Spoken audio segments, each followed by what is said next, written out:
نظام کائنات ختم نہیں ہوگا۔ تو جس طریقے سے اس پورے کائنات کی روح اللہ نے لفظ اللہ کو بنایا ہے، ایسے ہی یہ انسان، میں اور آپ، جو اعضاء کے مجموعے کا نام ہے، سر سے لے کر پیر تک 360 عضو ہمارے ساتھ جڑے ہوئے ہیں۔ ان 360 عضووں کی بھی ایک روح ہے۔ وہ روح جب تک ہمارے ساتھ تعلق ہے اس روح کا، اس عضو سے بنے ہوئے حصے کا وجود قائم ہے۔ اگر یہ اعضاء اس روح سے الگ ہو جائے تو پھر ان اعضاء کی کوئی قیمت نہیں ہے۔ ایک مردہ اور ایک بے جان شے لوگ اٹھا کر اس کو دفن کر دیتے ہیں۔ اس اعضاء کے ساتھ ایک روح ہے، اس روح کا اس کے ساتھ تعلق ہے۔ یہ روح جب تک موجود ہے، یہ سر سے لے کر پیر تک کے اعضاء کام پہ لگے ہوئے ہیں۔ اگر یہ روح اس کے ساتھ کام نہیں کر رہی ہے تو سر سے لے کر پیر تک کے اعضاء بیکار ہے۔ حضرات علماء نے لکھا ہے، جیسے کائنات کے نظام کو لفظ اللہ تھامے ہوئے ہے، ایسے ہی انسان کے جسم کے نظام کو انسان کی روح تھامی ہوئی ہے۔ لیکن فرماتے ہیں کہ یہ جو روح ہے انسان کے اندر، اس روح کو ایک قسم کی، اس روح کو بھی طاقت اور کمزوری کے ساتھ اس کا لگاؤ ہوتا ہے۔ کسی کی روح کمزور ہوتی ہے اور کسی کی روح طاقتور ہوتی ہے۔ روح کی کمزوری اور روح کی طاقت کا تعلق اللہ کے ذکر کے ساتھ ہے۔ اگر انسان ذاکر ہوتا ہے، اللہ کا ذکر کرتا ہے، تو اس کی روح مضبوط ہوتی ہے۔ اگر انسان ذاکر نہیں ہوتا تو انسان کی روح کمزور ہو جاتی ہے۔ اسی وجہ سے دین کا کوئی بھی شعبہ ہو یا دنیا کے کسی بھی شعبے سے آپ کام کریں، آپ تجارت کے شعبے سے کام کیجئے، کھیتی باڑی کے شعبے سے کام کیجئے، درس و تدریس پڑھانے کے لائن سے آپ کام کیجئے، تبلیغی جماعت کے لائن سے آپ کام کیجئے، جس لائن سے بھی آپ کام کریں گے، ہر لائن سے کام کرنے کے لیے روح کی مضبوطی ضروری ہے۔ روح کی مضبوطی کے بغیر کوئی بھی انسان کامل اور مکمل اور مقبولیت حاصل نہیں کر سکتا۔ جب تک کہ روح کی مقبولیت نہیں ہوگی، انسان اپنے کام کے اندر کامیاب نہیں ہو سکتا۔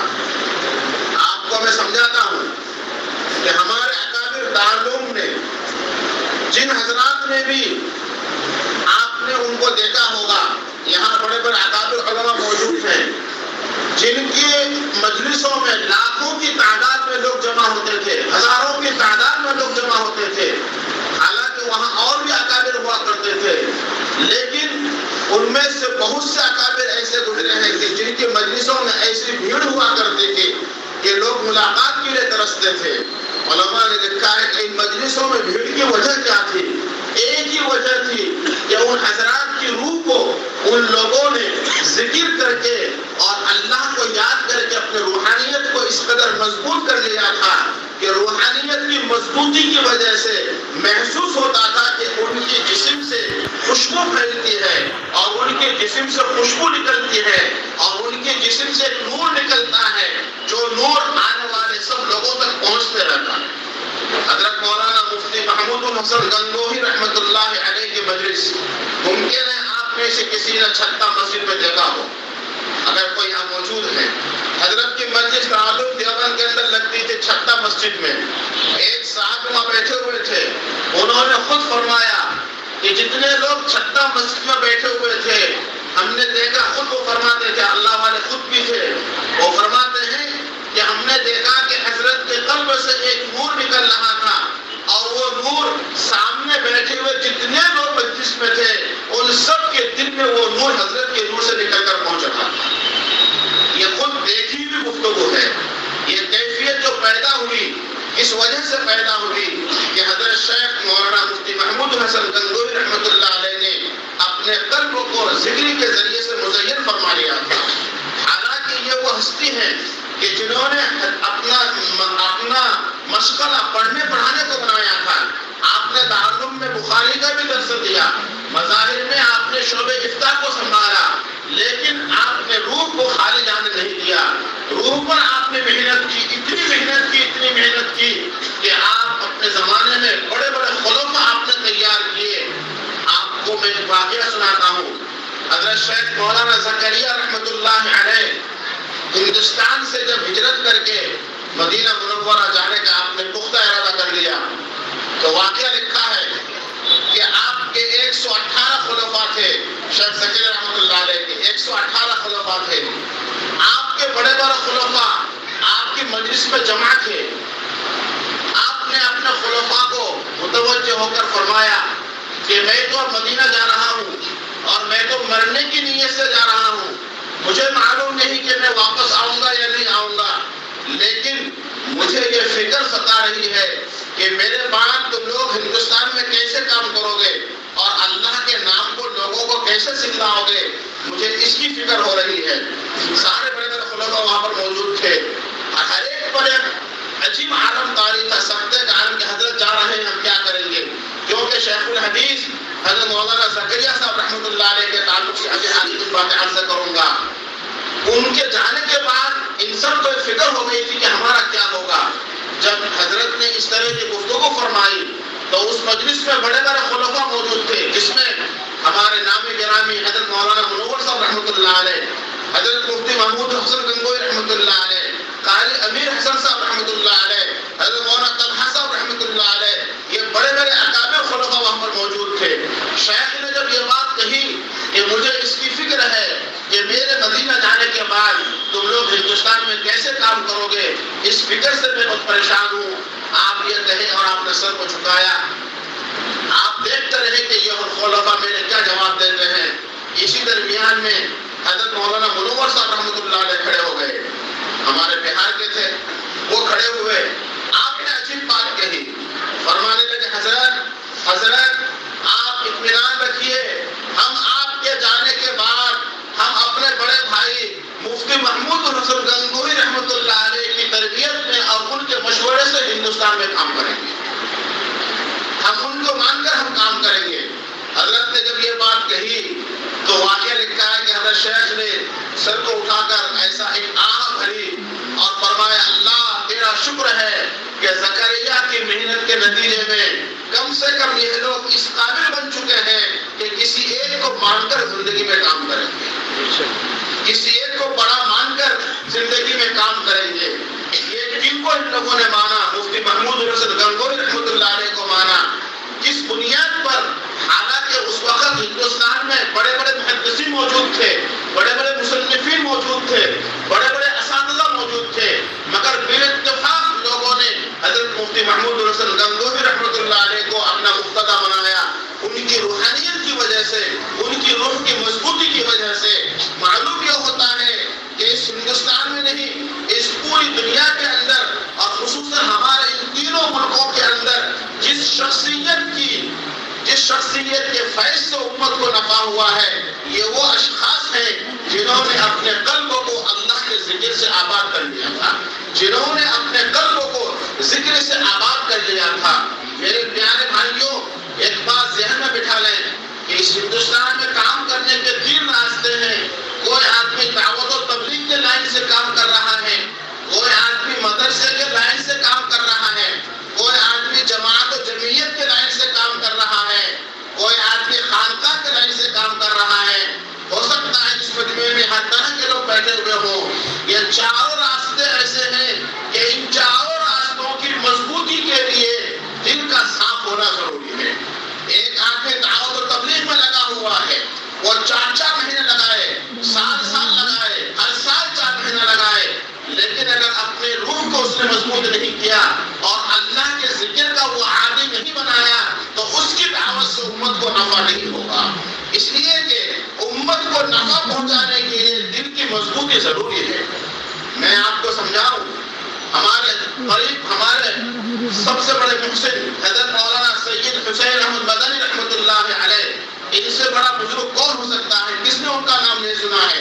پورنیہ میں آپ آپ کا سفر بھی ہوا ہے، کشن گنج کے راستے سے آپ تشریف لائے مولانا حسین احمد مدنی، حضرت مولانا اسعد مدنی رحمۃ اللہ علیہ کے والد صاحب رحمۃ اللہ علیہ، جنہوں نے انگریز کو یہاں سے بھگانے میں بھرپور محنت کی ہے، ان کی بات کر رہا ہوں۔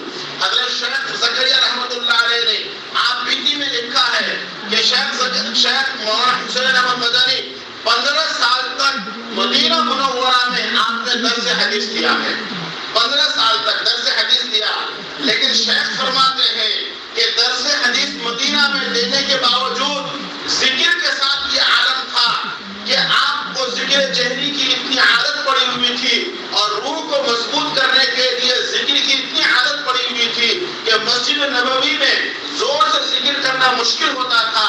تو حضرت کے زمانے میں مسجد نبوی کے قریب ایک مسجد ہے، مسجد حجابہ، جو آج بھی موجود ہے۔ حضرت شیخ مولانا مدنی رحمۃ اللہ علیہ مدینہ منورہ میں درس دیتے تھے، لیکن وہاں چونکہ بڑا مجمع ہوتا تھا تو اپنے دل کو مضبوط کرنے کے لیے مسجد نبوی کو چھوڑ کر آپ مسجد حجابہ چلے جاتے تھے اور وہاں جا کر پوری 12 تسبیح کا ذکر کر کے وہاں سے تشریف لاتے تھے۔ حضرت خود فرماتے ہیں کہ بہت مرتبہ ایسا ہوا کہ مدینہ کی مسجد میں کسی کونے میں ذکر شروع کر دیتا تھا، لیکن ایک ذکر کی کیفیت ہوتی ہے۔ حضرت فرماتے ہیں کہ جب میں وہ ذکر شروع کیا تو کرنے کی وجہ سے میرے بدن پر ذکر کے آثار ظاہر ہو جاتے تھے، اور بدن پر ذکر کے جب آثار ظاہر ہوتے تھے تو حضرت فرماتے ہیں کہ مجھے شرم آنے لگا کہ لوگ کیا کہیں گے، عرب کے لوگ جانتے نہیں ان چیزوں کو۔ فرماتے کہ پھر میں وہاں سے اٹھ کر مدینے کے جنگلوں میں چلا جاتا تھا اور کھجور کے درختوں کے نیچے جا کر بیٹھ جاتا تھا، وہاں جا کر میں ذکر پوری کر کے آتا تھا، لیکن میں ذکر کو نہیں چھوڑتا تھا، اس لیے کہ وہ ذکر میرے روح کی غذا تھی، میری روح مضبوط ہوتی تھی تو مجھے حدیث پڑھانے کے اندر مزہ آتا تھا۔ یہ معلوم ہوا کہ ایک آدمی درس و تدریس میں لگا ہوا ہے، مگر درس و تدریس کو مضبوط کرنے کے لیے بھی ان کو اپنے روح کو مضبوط کرنے کے لیے ذکر کی پابندی کی ضرورت تھی۔ یہ تو آپ کو میں اس لائن کی بات کر رہا ہوں جو حدیث پڑھانے والے تھے۔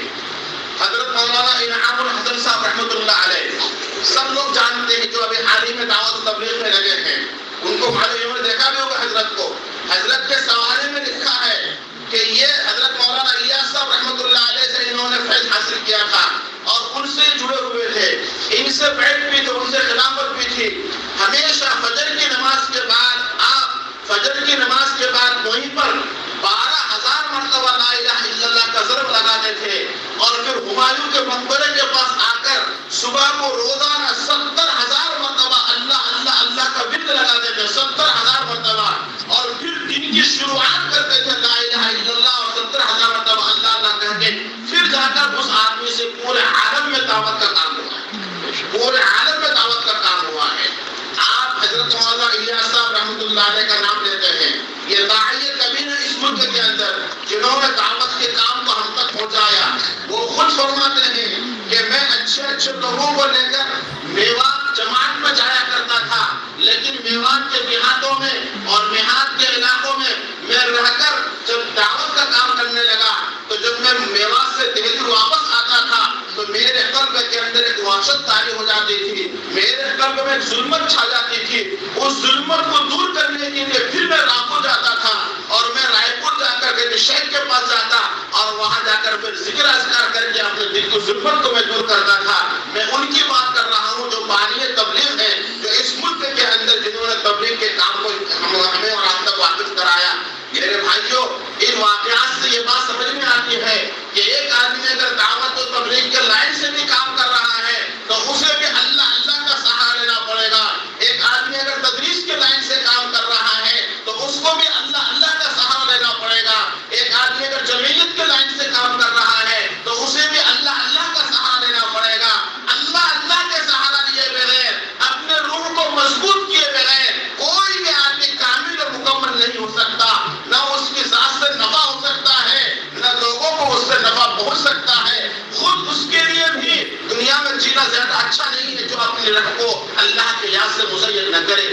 یہ اللہ اللہ کرنا کیوں ضروری ہے، یہ ایک سوال پیدا ہوتا ہے۔ حضرات علماء نے اس کو جواب میں یہ لکھا ہے آپ کو سمجھنے کے لیے۔ جیسے مثال کے طور پر موبائل ہے، موبائل کی ایک بیٹری ہے، اس بیٹری کو آپ بجلی سے چارج کرتے ہیں، چارج کرنے کے بعد موبائل کام کرنا شروع کر دیتا ہے، بات کرتے کرتے کرتے کرتے اگر موبائل کی بجلی ختم ہو گئی تو پھر آپ اس موبائل سے بات نہیں کر سکتے، کیونکہ اس پر لائٹ اور بجلی کا کنیکشن ختم ہو گیا ہے۔ علماء نے فرمایا ہم اور آپ، ابھی تھوڑی دیر چائے کا سلسلہ موقوف کر دیجیے، ہم اور آپ روزانہ صبح سے لے کر شام تک اپنے کام کاج میں مشغول رہتے ہیں۔ ڈاکٹر لوگ مریض کو دیکھ رہے ہیں، تاجر لوگ تجارت میں لگے ہوئے ہیں، عالم لوگ پڑھانے میں لگے ہوئے ہیں، مکتب والے مکتب کے بچوں کو پڑھانے میں لگے، ہر آدمی اپنے کام میں لگا ہوا ہے۔ تو گویا ہماری جو یہ روح ہے، اس روح کے اندر ہم جو کام میں لگا رہے ہیں، کام میں لگنے کی وجہ سے روح کے اندر جو طاقت تھی وہ طاقت اس میں لگ رہی ہے۔ تو جیسے بیٹری کی چارج ختم ہو جاتی ہے، ایسے روح کی وہ چارج ختم ہو جاتی ہے۔ پھر اگلے دن صبح کو جب ہم بیٹھتے ہیں اور بیٹھ کر اپنے بزرگوں کے بتائے ہوئے طریقے کے مطابق پھر ہم اللہ اللہ اللہ اللہ اللہ کرتے ہیں تو ہماری روح پھر چارج ہو جاتی ہے۔ جیسے ہماری وہ بیٹری سے موبائل چل رہی ہے، ایسے روح کی چارج سے ہمارا دل کا سارا کام اچھا چلتا ہے۔ تو معلوم ہوا کہ دن کے کاموں کو بھی اچھا انجام دینے کے لیے، اپنے کاروبار کو بھی اچھا کرنے کے لیے، اپنے ڈاکٹری کو بھی اچھا کرنے کے لیے، اپنے درس و تدریس کو بھی اچھا کرنے کے لیے، اپنے بیانات کو بھی اچھا کرنے کے لیے روح کو چارج کرنے کی ضرورت ہے۔ اور روح کی چارج جو ہے وہ اللہ اللہ کی غذا ہے۔ اللہ اللہ کیے بغیر کوئی چارہ کار نہیں ہے۔ میں اور آپ کو تو چھوڑیے، اس کائنات کو جس کے لیے اللہ نے بنایا ہے ان کے لیے قرآن کریم میں اللہ فرماتے ہیں وَاذْكُرِ اسْمَ رَبِّكَ وَاذْكُرِ اسْمَ رَبِّكَ۔ اے نبی جی آپ اپنے رب کے نام کو جپیے، آپ اپنے رب کے نام کو کہتے رہیے۔ رب کا نام کون سا؟ اللہ اللہ۔ یعنی نبی سے بھی کہا جا رہا ہے کہ اِنَّ لَكَ فِي النَّهَارِ سَبْحًا طَوِيلًا۔ اے نبی دن میں تو آپ کا بہت کام رہتا ہے۔ اِنَّ لَكَ فِي النَّهَارِ سَبْحًا طَوِيلًا۔ کوئی آپ جماعت کو روانہ کر رہے ہیں، کسی کو آپ ایمان پڑھوا رہے ہیں، کسی کو آپ قرآن پڑھا رہے ہیں، کسی کو آپ حدیث پڑھا رہے ہیں، کہیں پر آپ مسافروں کو ٹھکانہ دے رہے ہیں، کہیں یتیموں کو ٹھکانہ دے رہے ہیں۔ اِنَّ لَكَ فِي النَّهَارِ سَبْحًا طَوِيلًا۔ دن میں تو آپ کے بہت کام ہیں، ان کاموں میں آپ مشغول رہتے ہیں۔ غور کیجئے گا نبی کا کام اللہ کے مخلوق کے ذریعے سے اللہ تک پہنچانے کا ہی کام ہوتا ہے، اس کے علاوہ کوئی کام نہیں ہے۔ ہمارے نبی اگر مخلوق سے بھی تعلق رکھتے ہیں تو مخلوق کے ساتھ تعلق بھی خالق ہی کے لیے ہے، اس کے علاوہ کوئی منشا نہیں نبی کے کاموں کا۔ اس کے باوجود بھی اللہ فرماتے ہیں کہ دن میں جو آپ کام کرتے ہیں تو دن کے کاموں میں آپ اس تک بے شک پہنچتے ہیں، مگر مجھ تک پہنچنے میں مخلوق واسطہ ہے۔ آپ نے کسی کو کلمہ پڑھا دیا، کسی کو حدیث پڑھا دیا، اس کی برکت سے آپ اس تک پہنچ رہے ہیں، لیکن آپ میں اور مجھ میں ایک ایسا وقت ہونا چاہیے کہ جس میں راز اور نیاز کی بات ہو، اس میں کوئی مخلوق بیچ میں نہ آئے، وہ صرف آپ ہو اور میں رہوں۔ لہذا فرمایا وَاذْكُرِ اسْمَ رَبِّكَ۔ آپ اپنے راتوں کو اٹھ کر صرف مجھے پڑھیے اور اللہ اللہ کہہ کے مجھے یاد کیجیے۔ غور کیجیے کن کو کہا جا رہا ہے؟ جناب رسول اللہ صلی اللہ تعالی علیہ وآلہ وسلم کو۔ معلوم ہوا کہ اس کائنات کو جس ذات کے لیے اللہ نے پیدا کیا انہیں بھی اس کا حکم دیا گیا ہے کہ آپ بھی اللہ کا نام جپا کیجیے اور آپ بھی اللہ کا نام پڑھا کیجیے۔ اس لیے میرے بھائیوں اور دوستوں یہ بات سمجھ میں آتی ہے کہ روح کی مضبوطی کے لیے اور روح کو طاقتور بنانے کے لیے ہمیں اللہ اللہ کرنے کی ضرورت ہے۔ اپنے ذات کو نفع بخش بنانے کے لیے اللہ اللہ کرنے کی ضرورت ہے۔ میں آپ کو بتاؤں حضرت مولانا حسین احمد مدنی رحمۃ اللہ علیہ کے زمانے میں ایک بزرگ تھے شیخ احمد علی لاہوری رحمۃ اللہ علیہ، لاہور میں رہا کرتے تھے، قرآن کریم کے بڑے مفسر تھے۔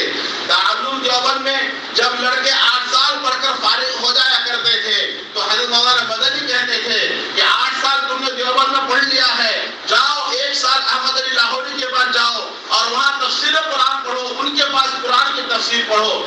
یہاں آپ کو سوال میں ایک تعجب ہوگا کہ دیوبند میں تو ایک سے ایک پڑھانے والے موجود تھے، 1 سال کے لیے پھر ان کے پاس کیوں بھیجتے تھے حضرت مدنی؟ علماء نے لکھا ہے کہ اصل میں راتوں کو اٹھ کر حضرت مولانا احمد لاہوری کا جو ذکر کا انداز تھا، علماء نے لکھا کہ اس زمانے میں رات کے آخر میں وہ اس طرح ذکر کرتے تھے کہ لاکھوں لوگوں کے قلوب کو اپنے ذکر سے مسخر کیے ہوئے تھے، پوری دنیا کو مسخر کرنے کا عمل ان کے پاس تھا۔ تو جاؤ ان سے حاصل کرو اور اپنے دل کو ان سے مزین کرو۔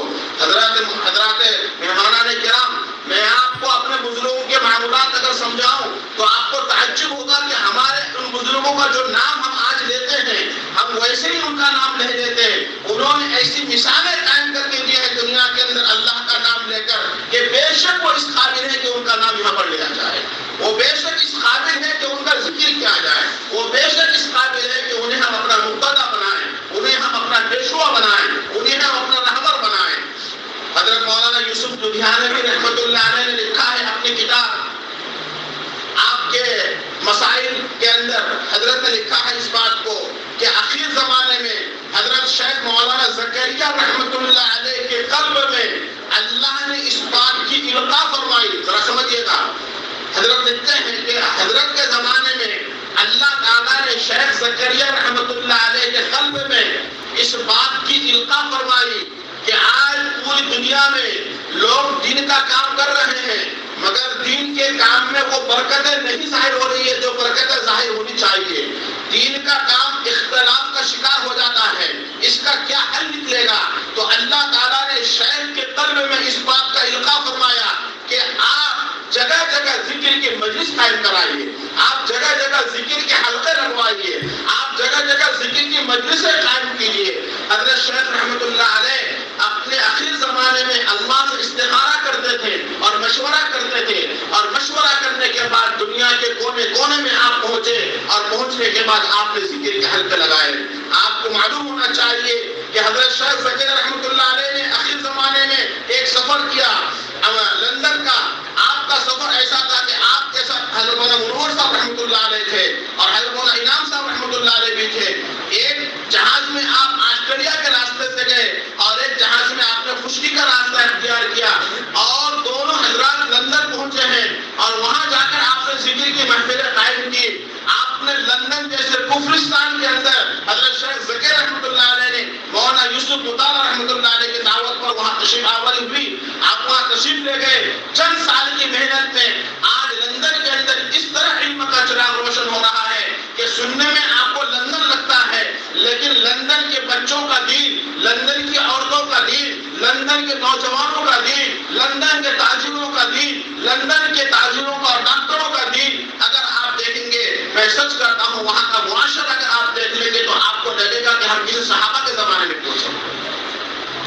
ان آنکھوں نے خود دیکھا، ہم نے وہاں دیکھا رمضان المبارک میں وہاں پر تو سونے کا تصور بھی نہیں ہے، رمضان میں وہاں پر تصور بھی نہیں کہ رمضان میں لوگ سوتے ہیں۔ چھوٹے چھوٹے بچے گرمی کے دنوں میں 18-19 سال کا رمضان ہوتا ہے لیکن 7 سال 8 سال کا بچہ روزہ رکھ رہا ہے۔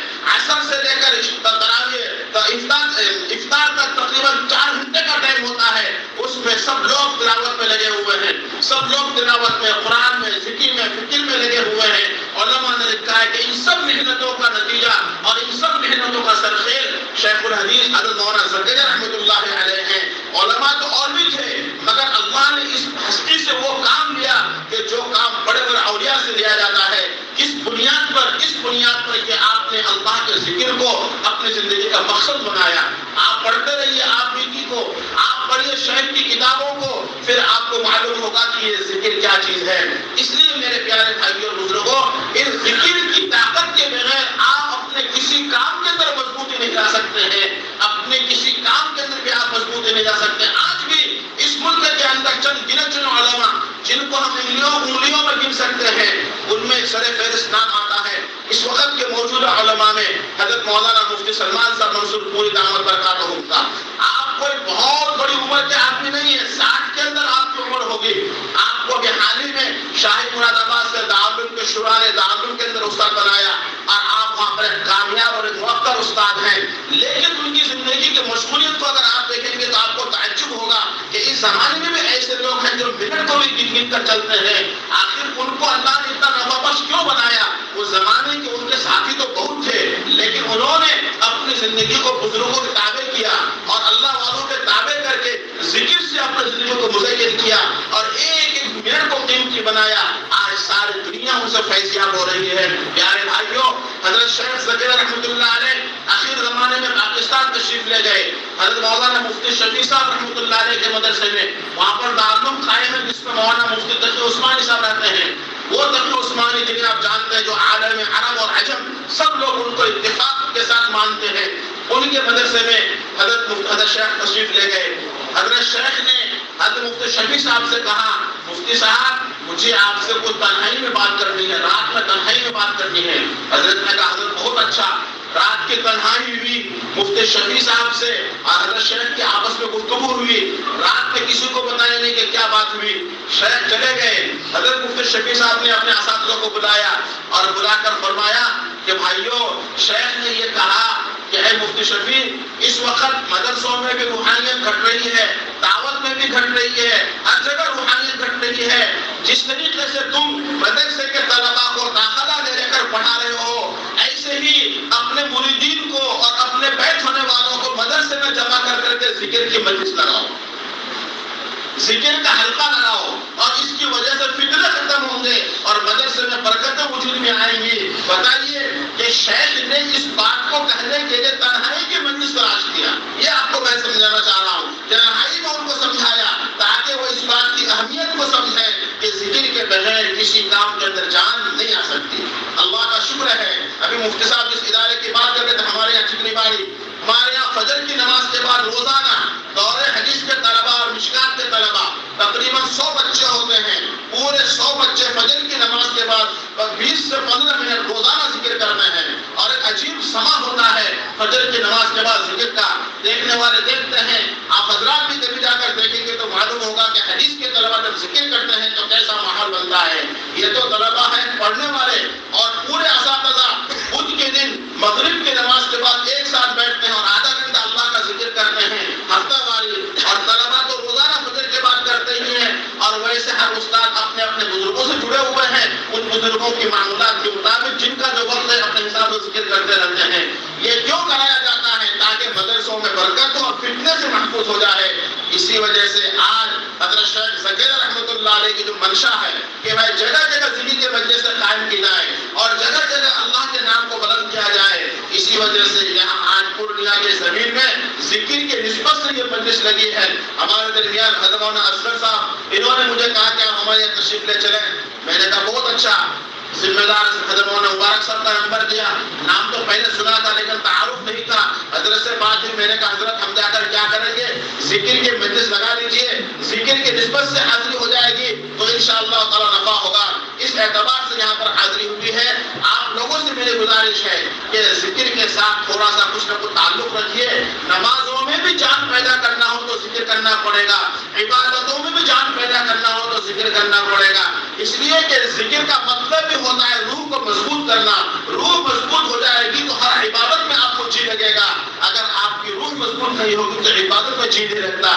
چنانچہ بہت لوگ کہتے ہیں حضرت نماز پڑھتے ہیں اچھا نہیں لگتا، حضرت تلاوت کرتے ہیں اچھا نہیں لگتا، حضرت فجر کے میں اٹھنے میں اچھا نہیں لگتا، حضرت تہجد میں اٹھنے میں اچھا نہیں لگتا۔ بہت لوگ شکایتیں کرتے ہیں، کیوں اچھا لگے گا؟ وجہ یہ ہے کہ اعضاء کا تعلق روح کے ساتھ ہے، وہاں سے آپ کا پاور سپلائی نہیں ہو رہا ہے۔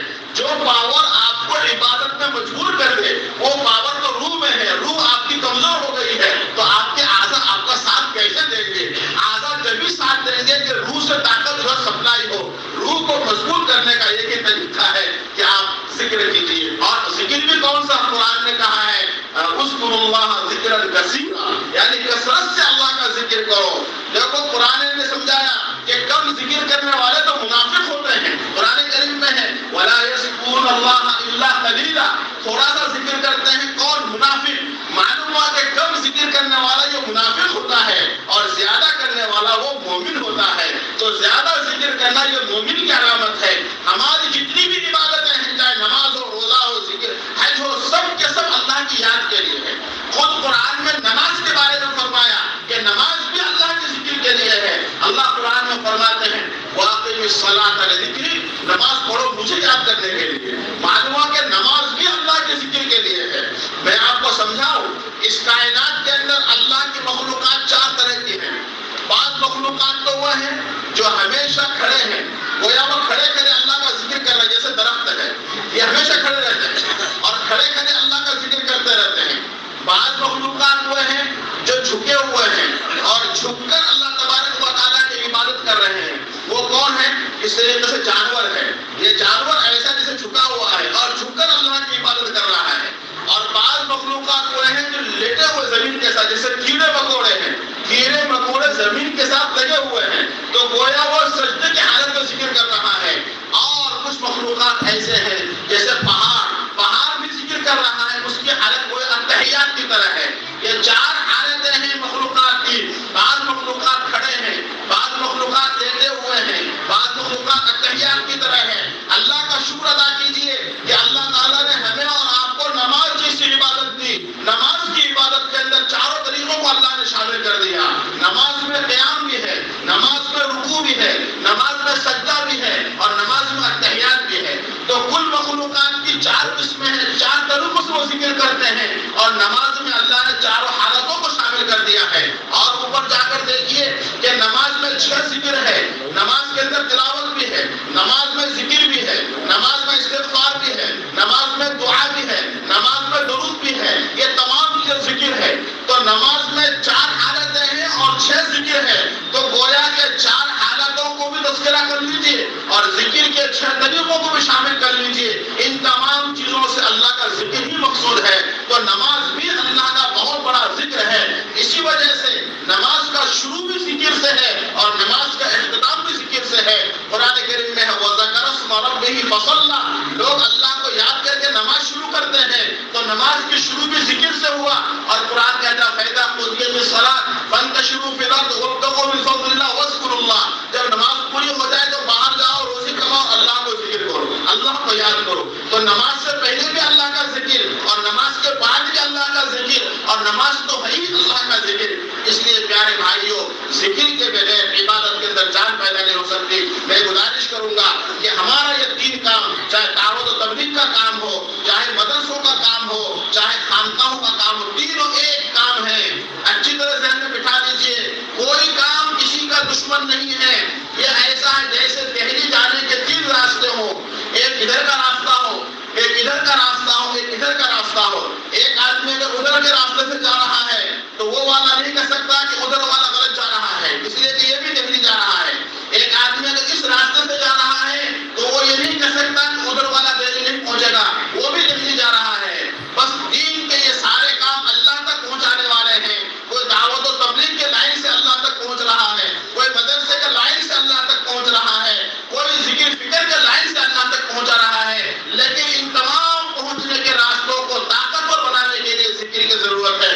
ذکر کے بغیر کوئی طاقت اور کوئی راستہ مضبوط نہیں ہوگا. اس لیے میری آپ سے گزارش ہے کہ اپنی زندگی میں جز بنا لیجیے ذکر کو. اگر آپ کسی اللہ والے کے ہاتھ پر ہاتھ دے کر تعلق رکھتے ہیں تو بہت اچھا ہے. وہ آپ کو جیسا بتا اس حساب سے ذکر کریں اور صحبت صالح کے ساتھ، اللہ والوں کے ساتھ تعلق کر کے ان کی صحبت میں رہ کر اگر ذکر کریں گے تو ان کی صحبت کی برکت سے آپ کو بہت نفع ہوگا. آپ کو 2 منٹ میں بات سنا کر بات ختم کرتا ہوں. قرآن کریم میں حضرت موسیٰ علیہ السلام کا قصہ تفصیل سے آیا ہے، لمبا قصہ ہے. اللہ نے موسیٰ علیہ السلام کو داعی بنا کر فرعون کے پاس بھیجا، جا کر ان کو دعوت دی. فرعون نے انکار کیا. آخر میں نتیجہ نکلا کہ حضرت موسیٰ علیہ السلام کا مقابلہ اس زمانے کے جادوگروں کے ساتھ ہوا. لمبا قصہ ہے. جادوگروں کے مقابلے میں اللہ پاک نے حضرت موسیٰ علیہ السلام کو کامیابی دی اور سارے جادوگر ایمان لے آئے. ایمان لانے کے بعد حضرت موسیٰ کی صحبت میں وہ لوگ بیٹھے، تھوڑی دیر کے لیے بیٹھے ہیں. اتنے میں فرعون نے کہا اچھا آمنتم لہو قبل ان آذن لکم، میری اجازت کے بغیر ایمان لے آئے؟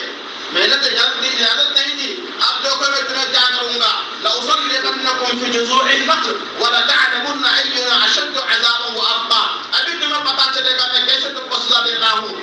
من خلاف، ایک کا ہاتھ کاٹوں گا، ایک کا پیر کاٹوں گا تاکہ دنیا میں چلنے کے قابل نہ رہو. یہ دھمکی دے رہا ہے فرعون کن لوگوں کو، موسیٰ علیہ السلام پر ایمان لانے والوں کو. وہ لوگ جو ساری زندگی فرعون کے ساتھ گزاری، ساری زندگی کفر میں گزاری ہے، ان کو اب یہ دھمکی دی جا رہی ہے تھوڑی دیر ایمان لانے کی وجہ سے. ان کے بعد ان کا وقت حضرت موسیٰ کے ساتھ لمبا نہیں گزرا ہے. اب یہی آدمی جو ابھی تک موسیٰ کے مقابلے میں آئے تھے اب وہ کہہ رہے ہیں اے فرعون فقضی ما انت قاض انما تقضی هذه الحیات الدنیا، تمہاری مرضی جو چاہے کر لو. اگر تم نے ہمیں کاٹ دیا، مار دیا، ختم کیا تو تم ہماری اس زندگی کو ختم کر سکتے ہو مگر تم ہماری آخرت کو ختم نہیں کر سکتے. تمہاری مرضی جو چاہے تم کر لو. دوستو غور کیجئے کہ یہ موسیٰ کے جادوگر جو ان کے مقابلے میں آئے تھے، کفر میں ان کا ایک لمبا زمانہ گزرا ہے، لمبا زمانہ گزرا ہے. اور حضرت موسیٰ کے ساتھ تو ایک دن کا بھی وقت نہیں، چند لمحے کی بات ہے، مگر نبی کی صحبت نے اور بزرگوں کی صحبت نے ان کا ایمان اتنا کہ فرعون جیسے بادشاہ سے چیلنج کر رہے ہیں کہ تمہاری مرضی جو چاہے کر لو، ہمیں کوئی فکر نہیں ہے. اس سے معلوم ہوتا ہے کہ اللہ والوں کی صحبت کی برکت سے انسان کا ایمان مضبوط ہوتا ہے، مضبوط ہو جاتا ہے. اس لیے ایک تو ہے کہ آپ اللہ اللہ اکیلا کریں، اور ایک یہ ہے کہ کسی بزرگ کی رہنمائی